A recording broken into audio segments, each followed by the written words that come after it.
Hi friends, ఈరోజు వార్తల్లో నిలిచిన కరెంట్ అఫైర్స్లోని మొదటి అంశం, కేంద్ర ప్రభుత్వము బడ్జెట్ అనేది ప్రవేశపెట్టడం జరిగింది. ఇది మొత్తం 48,20,512 కోట్ల రూపాయలు మొత్తం బడ్జెట్గా ప్రవేశపెట్టింది. దీంట్లో మనం చూసినట్టయితే అప్పులో 14 లక్షల కోట్లుగా సూచించింది. మొత్తం బడ్జెట్టు 48,20,512 కోట్లు యువత నైపుణ్యాభివృద్ధికి, ఉద్యోగాలు లక్ష్యంగా బడ్జెట్ను తీసుకొచ్చింది. బీజేపీ మిత్రపక్షాలు రాష్ట్రాలకు నిధుల్లో పెద్దపీట వేసింది. ఇక ఈ బడ్జెట్ వివరాలను చూసినట్టయితే రెవెన్యూ వసూళ్లు మనకు గతంలో 2022-23లో 23,83,206 ఉండగా 2023-24లో 26,32,281 కోట్లు, 2023-24లో వాస్తవిక అంచనాల ప్రకారము 27,28,412. ఇప్పుడు 2024-25లో 31,29,200. దీంట్లో పన్ను ఆదాయము 25 లక్షల కోట్లుగా ఉంది. పన్నేతర ఆదాయం 5,45,000 కోట్లు. మూలధనం వసూళ్లు చూసినట్టయితే ఈ మూలధన వసూళ్లు ప్రస్తుతం 16,91,312 కోట్లు. రుణ వసూళ్లు 28,000 కోట్లు. ఇతర వసూళ్లు 50,000 కోట్లు. రుణాల వసూళ్లు 16,13,312 కోట్లు. మొత్తం వసూళ్లు చూసినట్టయితే 48,20,512 కోట్లు. పథకాలకు వ్యయం చేసింది 37,09,400 కోట్లు. పథకేతర వ్యయానికి 11,11,111 కోట్లు. మొత్తం వ్యయం చూసినట్టయితే 48,20,512 కోట్లు. రెవెన్యూ లోటు దీనిలో చూసినట్టయితే 50,80,201 కోట్లుగా ఉంది. ఇక దీంట్లో సబ్సిడీతో కూడిన 10 లక్షల వరకు విద్యా రుణాలని అందించాలని, ఐఎంఐలు, ఐఐటీలకు కోత, సెంట్రల్ వర్సిటీకి ముందుపీట వేసింది. దేశవ్యాప్తంగా 1000 ఐఐటీలకు ఆధునీకరణ, విద్యకు బడ్జెట్లో 1.25 లక్షల కోట్లు. ఆవిష్కరణలు, సృజనాత్మకతకు ప్రోత్సాహం అందించడానికి 161 కోట్లు అదనంగా కేటాయించారు. సెంట్రల్ వర్సిటీకి మరికొంతగా 10,384.21 కోట్లతో అందించింది. ఇక చూసినట్టయితే రెవెన్యూ వసూళ్లు మొత్తంగా 31,29,200 కోట్లు. పన్ను ఆదాయం 25,83,499. పన్నేతర ఆదాయం 5,45,000 కోట్లు. మూలధన వసూళ్లు 16,91,312 కోట్లు. రుణాల రికవరీ 28,000 కోట్లు. ఇతర వసూళ్లు చూసినట్టయితే 50,000 కోట్లు. అప్పులు, ఇతర వసూళ్లు చూసినట్టయితే 16,13,312 కోట్లుగా ఉంది. మొత్తం ఆదాయం చూసినట్టయితే 48,20,512 కోట్లు. మొత్తం వ్యయం చూసినట్టయితే 48,20,512 కోట్లు. దీనిలో రెవెన్యూ ఖాతా వసూలు చూసినట్టయితే 37,09,401 కోట్లు. వడ్డీ చెల్లింపులు 11,62,940 కోట్లు. మూలధన ఆస్తుల కోసం కేటాయించిన గ్రాంట్లు 3,90,778 కోట్లు. మూలధన ఖాతా 11,11,111 కోట్లు. వాస్తవ మూలధన వ్యయము 15,01,889 కోట్లు. రెవెన్యూ లోటు 5,80,201 కోట్లు. నికర రెవెన్యూ లోటు చూసినట్టయితే 1,89,423 కోట్లు. ద్రవ్య లోటు చూసినట్టయితే 16,13,312 కోట్లుగా ఉంది. ప్రాథమిక లోటు 4,50,372 కోట్లుగా ఉంది. ఇక దేశంలో స్కిల్స్ పెంపొందించడానికి, ఉద్యోగ కల్పన పైన కేంద్రం ఫోకస్ పెట్టింది. దీనిలో భాగంగా ఈపీఎఫ్ఓ డేటా ఆధారంగా బడ్జెట్ను తయారు చేసింది. నైపుణ్యాలకు తగిన ఉద్యోగాలు దొరికే విధంగా 5 ఏళ్లలో 1 కోటి మందికి ఇంటర్న్షిప్ కలిగే విధంగా ఉద్యోగాల కల్పన కోసము ఎంప్లాయ్మెంట్ లింక్డ్ ఇన్సెంటివ్ స్కీమ్ను తీసుకొచ్చింది. దీనిలో 15,000 వరకు అందిస్తుంది గరిష్టంగా. వచ్చే బడ్జెట్లో 2.1 కోట్ల మందికి లబ్ధి కలుగుతుంది. జాబ్ క్రియేషన్కి ఇది మ్యానుఫ్యాక్చరింగ్ స్కీమ్గా ఉపయోగపడే విధంగా ఉంది. సపోర్ట్లు, ఎంప్లాయీ స్కీమ్లు, కంపెనీలు, ఇక కొత్తగా అదనంగా వీరికి నైపుణ్యాల శిక్షణ కోసము 20 లక్షల మందికి యువతల్లో నైపుణ్యాభివృద్ధికి దాదాపుగా 1000 పారిశ్రామిక శిక్షణలు ఐటీఐలను అప్గ్రేడ్ చేయనుంది. వచ్చే 5 ఏళ్లలో 1 కోటి మందికి 500 టాప్ కంపెనీల్లో ఇంటర్న్షిప్ అందించే పథకం అమలు చేయనుంది. పరిశ్రమలు, కంపెనీలకు వివరాలకు తగినట్టుగా ఉండేలా పాఠ్యాంశాల రూపకల్పన చేయనుంది. నైపుణ్యాల శిక్షణ కోసము మోడల్ స్కిల్ ఏటాకి 25,000 మంది యువతకు 7.5 లక్షల వరకు ఉంటుంది. మహిళా శక్తికి ఆర్థిక శక్తి ఊతం ఇచ్చే విధంగా 3 లక్షల కోట్లను కేటాయించింది. పెరిగిన మహిళా ఉద్యోగుల సంఖ్య కొత్తగా 2.4 లక్షల మంది మహిళా ఉద్యోగులు పెరిగారని చెప్పింది. స్త్రీ శిశు సంక్షేమానికి కేటాయింపులు 26,092 కోట్లు. అంచనాల కంటే గతేడాది కంటే 25,448 కోట్లు 2.5% అధికంగా కేటాయించింది. గిరిజనుల కోసం ఒక కొత్త పథకాన్ని తీసుకొచ్చింది కేంద్ర ప్రభుత్వము. జన్ జాతీయ ఉన్నత గ్రామ్ అభియాన్ పేరుతో ప్రకటించింది. గిరిజన శాఖకు 13,000 కోట్లను కేటాయించింది. దేశంలోని గిరిజనుల సామాజిక స్థితిగతులను మెరుగుపరిచేందుకు కేంద్ర ప్రభుత్వం కొత్తగా ప్రధానమంత్రి జన్ జాతీయ ఉన్నత గ్రామ్ అభియాన్ పథకాన్ని ప్రకటించింది. అలాగే సంబంధిత శాఖకు బడ్జెట్లో గతేడాది కన్నా 70% నిధులను పెంచింది. ఈ పథకంతో దేశంలోని 63,000 గిరిజన గ్రామాల్లో 5 కోట్ల జనాభాకు ప్రయోజనం చేకూరనుంది. గిరిజన వ్యవహారాల మంత్రిత్వ శాఖకు గత ఆర్థిక సంవత్సరంలో 7,605 కోట్లు కేటాయించగా ఈసారి బడ్జెట్లో 13,000 కోట్లు పెంచడం విశేషం. ఇందులో 6,399 కోట్లను మారుమూల గ్రామాల్లోని ఏకలవ్య మోడల్ రెసిడెన్షియల్ స్కూళ్లలో మెరుగైన వస్తువులను కల్పించేందుకు కేటాయించనున్నారు.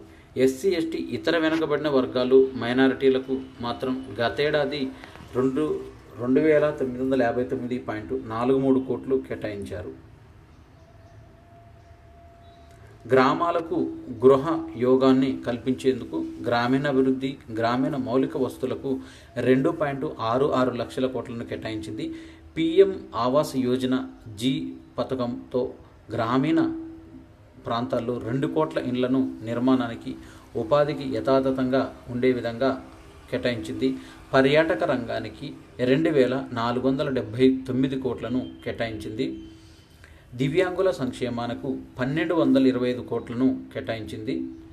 సముద్ర గర్భంలో పరిశోధనకు 600 కోట్లను కేటాయించారు. డీప్ ఓషన్ మిషన్, దీనిలో సముద్ర గర్భంలో సహజ వనరుల పరిశోధన కోసం సముద్రంలో 6,000 మీటర్ల లోతు వరకు చేపట్టే మానవ సహిత సముద్రయాన్ ప్రయోగం కోసం బడ్జెట్ను కేటాయించారు. డీప్ ఓషన్ మిషన్ కోసం 600 కోట్ల కేటాయించారు. 600 కోట్లతో కలుపుకొని భూ విజ్ఞాన శాస్త్రాల మంత్రిత్వ శాఖకు 3,64 కోట్లు కేటాయించారు. గతేడాదితో పోలిస్తే శాస్త్రీయ పారిశ్రామిక పరిశోధన శాఖకు 6,323 కోట్లు కేటాయించారు. ఇందులో సిఎస్ఐఆర్ కోసం 6,265.80 కోట్లను కేటాయించారు. 2023-24 బడ్జెట్తో పోలిస్తే ఈసారి సైన్స్ అండ్ టెక్నాలజీ 8,029 కోట్లు కేటాయించారు. బయోటెక్నాలజీ విభాగానికి 2,275.70 కోట్లు కేటాయించారు. యూపీఎస్సీకి 425.71 కోట్లను కేటాయించారు ఈ బడ్జెట్లో. ఇక national highway authority of India NHAIకు 1.68 లక్షల కోట్ల బడ్జెట్ను కేటాయించారు. దీన్ని జాతీయ రహదారుల రంగం కోసం 2024-25 బడ్జెట్లో 2.78 లక్షల కోట్లను ఖర్చు చేయబోతుంది. దీంట్లో 2023-24 జాతీయ ఆదాయాలకు 2.70 లక్షల కోట్లను కేటాయించింది. భూటాన్కు అత్యధికంగా మాల్దీవులకు కోత విధించింది. భారత పొరుగు దేశమైన భూటాన్కు నైబర్హుడ్ ఫస్ట్ పాలసీలో భాగంగా కేంద్ర ప్రభుత్వము అత్యధికంగా 2068 కోట్లను అభివృద్ధి ఎయిడెడ్ కింద కేటాయించింది. మాల్దీవులకు మాత్రం గతేడాదితో పోలిస్తే నిధుల్లో కోత విధించింది. మాల్దీవులకు గతేడాది 770 కోట్లు కేటాయించగా ఈసారి బడ్జెట్లో 400 కోట్లను మాత్రమే కేటాయించింది. పురావస్తు శాఖకు 1274 కోట్లను, ఆర్కియలాజికల్ సర్వే ఆఫ్ ఇండియాకు కేటాయింపులు కాస్త పెంచింది. ఈసారి జలవనరులకు 30,000 కోట్లు, నదుల అభివృద్ధి, జలవనరుల శాఖను అభివృద్ధి చేసే విధంగా గంగా పునరుజ్జీవనానికి ఈ బడ్జెట్లో 30,233.83 కోట్లను కేంద్ర ప్రభుత్వం కేటాయించింది. న్యాయశాఖకు 1000 కోట్ల రూపాయలను కేటాయించింది. సార్వత్రిక ఎన్నికల నిర్వహణ కోసం రాష్ట్రాలు చేసిన ఖర్చును కేంద్రం రీయింబర్స్మెంట్ చేసేందుకు ప్రత్యేకంగా బడ్జెట్ను కేటాయించారు. కొత్త ఓటర్ ఫోటో గుర్తింపు కార్డుల జారీకి 404 కోట్ల రీయింబర్స్ చేయనున్నారు. ఈ కొత్త ఈవీఎంల కొనుగోళ్ల కోసం న్యాయశాఖకు 34 కోట్లు కేటాయించారు. పాత ఈవీఎంలను ప్రోటోకాల్ ప్రకారం ధ్వంసం చేయడానికి బడ్జెట్ను విడిగా కేటాయించనున్నారు. ఇక ఈ బడ్జెట్లో ఆవిష్కరించిన నవ ప్రాధాన్యాలు చూసినట్టయితే వ్యవసాయ రంగంలో ఉత్పాదకత కోసం వ్యవసాయ అనుబంధ రంగాలకు 1.52 లక్షల కోట్లను కేటాయించారు. అన్ని వాతావరణ పరిస్థితులను తట్టుకునే విధంగా 109 కొత్త వంగడాలను రైతులకు అందుబాటులో తీసుకురానుంది. 2 ఏళ్లకు ఒకసారి 1 కోటి మంది రైతులకు సేంద్రియ సాగుబాట పట్టేలా చర్యలు తీసుకొనుంది. అందుకు దన్నుగా నిలిచేందుకు 10,000 బయో ఇన్పుట్ వనరుల కేంద్రాలు, రైతులు వారి భూముల కవరేజీ తదితరుల వాటి కోసం 3 ఏళ్లలో డిజిటల్ పబ్లిక్ ఇన్ఫ్రా డిపిఐని అభివృద్ధి చేసింది. ఇక రెండో అంశం ఉపాధి నైపుణ్య అభివృద్ధి. ఏ పథకాల్లో అయితే లబ్ధిదారులు కానీ యువత ఉన్నత విద్య కోసం 10 లక్షల దాకా రుణాలు అందించాలో వారికి అందించనుంది.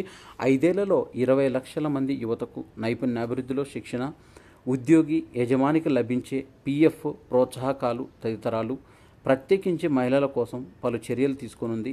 5 పథకాలతో కూడిన సమగ్ర ప్రధానమంత్రి ప్యాకేజీ కేటాయించనుంది.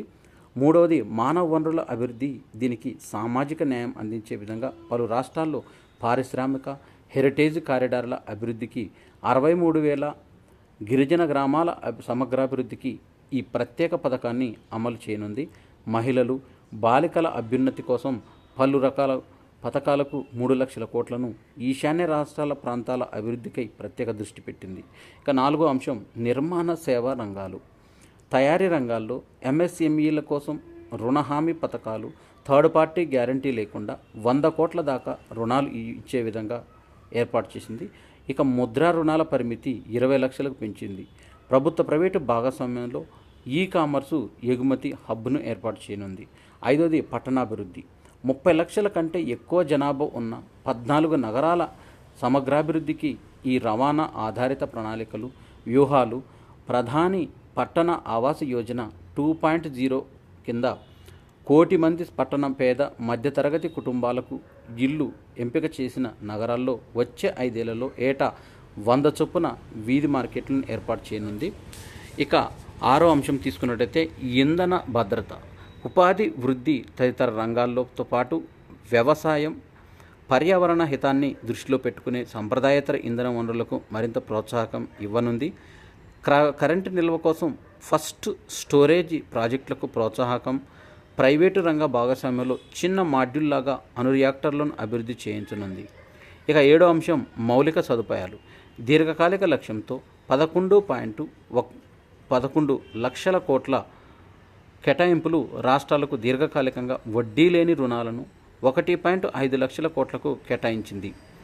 ఇక ఎనిమిదోది ఇన్నోవేషన్ రీసెర్చ్, పరిశోధన నమూనా అభివృద్ధి కోసం Anusandhan national research fund private రంగ సమన్వయంతో పరిశోధనలకు, ఆవిష్కరణలకు ప్రోత్సాహం ఇచ్చే విధంగా 1,00,000 కోట్ల ఫైనాన్సింగ్ పూల్ అంతరిక్ష ఆర్థికాన్ని వచ్చే 10 ఏళ్లలో కనీసం 5 రెట్లు విస్తరించే విధంగా ఈ బడ్జెట్లో 1,000 కోట్లను కేటాయించారు.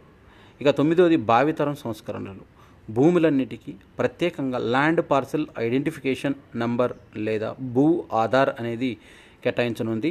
భూ రిజిస్ట్రీ ఏర్పాటును రైతుల రిజిస్ట్రీతో లింకేజీని జిఎస్ఐ మ్యాపింగ్తో పాటు పలు ప్రాంత భూ రికార్డుల డిజిటలైజేషన్, అన్ని రకాల కార్మిక సేవలు ఒక్కతాటిపైకి తీసుకొచ్చే విధంగా ఈ పోర్టల్లో ఈ శ్రామ పోర్టల్ను అనుసంధానం చేసింది. ఇక రక్షణ రంగానికి 6.22 లక్షల కోట్లను కేటాయించింది. దేశీయ సైనిక ఉపకరణాల సేకరణకు 1,72,000 కోట్లను, కేంద్ర బడ్జెట్లో రక్షణ రంగం వాటా 12.9% చేరింది. అగ్నిపథ్ కోసం 5,980 కోట్లను కేటాయించింది. ఈ కేటాయింపుల్లో 30% పెరగడం విశేషం. సాగుకు 1.52 లక్షల కోట్లను కేటాయించింది ఈసారి. దీంట్లో అధిక ఉత్పాదకనిచ్చే సరికొత్త వంగడాల దిశగా పరిశోధనలకు ప్రోత్సాహకం ఇచ్చే విధంగా అధిక దిగుబడినిచ్చే 109 సరికొత్త వంగడాలను విడుదల చేసింది. పల్లె అభివృద్ధికి 3.0 ధమాకాగా ఉపాధి మళ్ళీ హామీ ఇచ్చే విధంగా సొంతింటికి దన్నుగా ప్రధానమంత్రి ఆవాస్ యోజన 2024-25లో 80,671 కోట్లను కేటాయించింది. 2023-24 గత కేటాయింపులు చూసినట్టయితే 54,103తో పోలిస్తే ఈ సవరించిన అంచనాల ప్రకారం చాలా ఎక్కువగా కేటాయించారు. గ్రామీణ రోడ్లు 4వ దశ ప్రారంభించింది. అదనంగా 3 కోట్ల ఇళ్ల నిర్మాణానికి, గ్రామీణ రోడ్లు అభివృద్ధికి, స్వచ్ఛ భారత్ మిషన్ అభివృద్ధికి 12,192 కోట్లను కేటాయించింది. ఇక తాగునీటికి కాస్త పెంచారు. దీనిలో చూసినట్టయితే 69,927 కోట్లు అనేవి కేటాయించారు. అంతరిక్ష రంగానికి 13,042 కోట్లను కేటాయించారు. 1000 కోట్లతో వెంచర్ క్యాపిటల్ ఫండ్ను స్వాగతించిన పరిశ్రమ. అంతరిక్షానికి బడ్జెట్లో 18% అధికంగా ఈసారి కేటాయించడం గమనార్హం. ఇక విద్యుత్కు సంబంధించి సోలార్ వెలుగులు, విద్యుత్ ఇంధన రంగానికి బడ్జెట్లో అత్యధిక ప్రాధాన్యం ఇచ్చారు. దీంట్లో 1 కోటి ఇళ్లకు రూప్ టాప్ సోలార్ ప్యానెళ్ల ద్వారా 300 యూనిట్ల వరకు ఉచిత విద్యుత్ అందించేందుకు పీఎం సూర్యఘర్ బిజిలీ యోజనను నిర్మలా సీతారామన్ ప్రత్యేకంగా ప్రస్తావించారు. ఈ పథకానికి అద్భుతమైన స్పందన లభిస్తుందని, ఇప్పటిదాకా 1.28 కోట్లకు పైగా రిజిస్ట్రేషన్లు జరిగాయని, 14 లక్షల దరఖాస్తులు వచ్చాయని తెలిపారు. సామాజిక న్యాయానికి 13,539 కోట్లను కేటాయించారు. సంపూర్ణ సామాజిక న్యాయం సాధించడానికి కేటాయింపులు చేశారు. బడ్జెట్ ప్రసంగంలో ఆర్థిక మంత్రి నిర్మలా సీతారామన్ దీనికి సంబంధించి వెల్లడించారు. మొబైల్స్ ఇకపై చౌకగా అందించే విధంగా దిగుమతి సుంకాలను తగ్గించారు. 20% నుంచి 15% ఈ దిగుమతి సుంకాలు అనేవి తగ్గించారు. ఇక ఎన్పిఎస్ పైన మరింత పన్ను ప్రయోజనము చేకూరే విధంగా 14% దీన్ని పరిమితం చేసింది. ఈ కామర్స్ ఎగుమతులకు దన్నుగా నిలిచే విధంగా పబ్లిక్ ప్రైవేటు పార్ట్నర్షిప్ విధానానికి వీలు కల్పించింది. దీంట్లో చైనా నుంచి వార్షికంగా $300 బిలియన్ ఎగుమతులు నమోదవుతున్నాయి. రానున్న కాలంలో 50 నుంచి $100 బిలియన్ దేశీయ ఎగుమతులను పెంచే అవకాశం ఉంది. ఇక డిజిన్వెస్ట్మెంట్ అనేది లక్ష్యము 50,000 కోట్లకు చేశారు. ప్రభుత్వ సంస్థలో వాటాల విక్రయము ఇన్వెస్ట్మెంట్ ద్వారా ఆర్థిక సంవత్సరం 2024-25లో 50,000 కోట్లకు సమీకరించవచ్చని తాజా బడ్జెట్ అంచనా వేసింది. ఇక దివాలా వ్యవహారాల్లో మరింత పారదర్శకతను తీసుకొచ్చింది. 2016 నుంచి అమల్లోకి వచ్చిన దివాలా కోడ్ పటిష్టత కోసం తగిన మార్పులు తీసుకురావడానికి జరుగుతుందని తెలిపారు. America secret service director America మాజీ అధ్యక్షుడు డొనాల్డ్ ట్రంప్ హత్యాయత్నం నేపథ్యంలో సీక్రెట్ సర్వీస్ డైరెక్టర్ కింబర్లీ చియాటిల్ ఈమె రాజీనామా చేశారు. తమ అతిపెద్ద వైఫల్యమని, ఇది ట్రంప్ హత్యాయత్నం తమ అతిపెద్ద వైఫల్యమని కాంగ్రెషనల్ కమిటీ విచారణలో ఈమె ఒప్పుకున్నారు. ఈ నేపథ్యంలో కింబర్లీ బాధ్యతల నుంచి వైదొలిగారు. ఈమె 2022 నుంచి సీక్రెట్ సర్వీస్ అధిపతిగా పనిచేస్తున్నారు.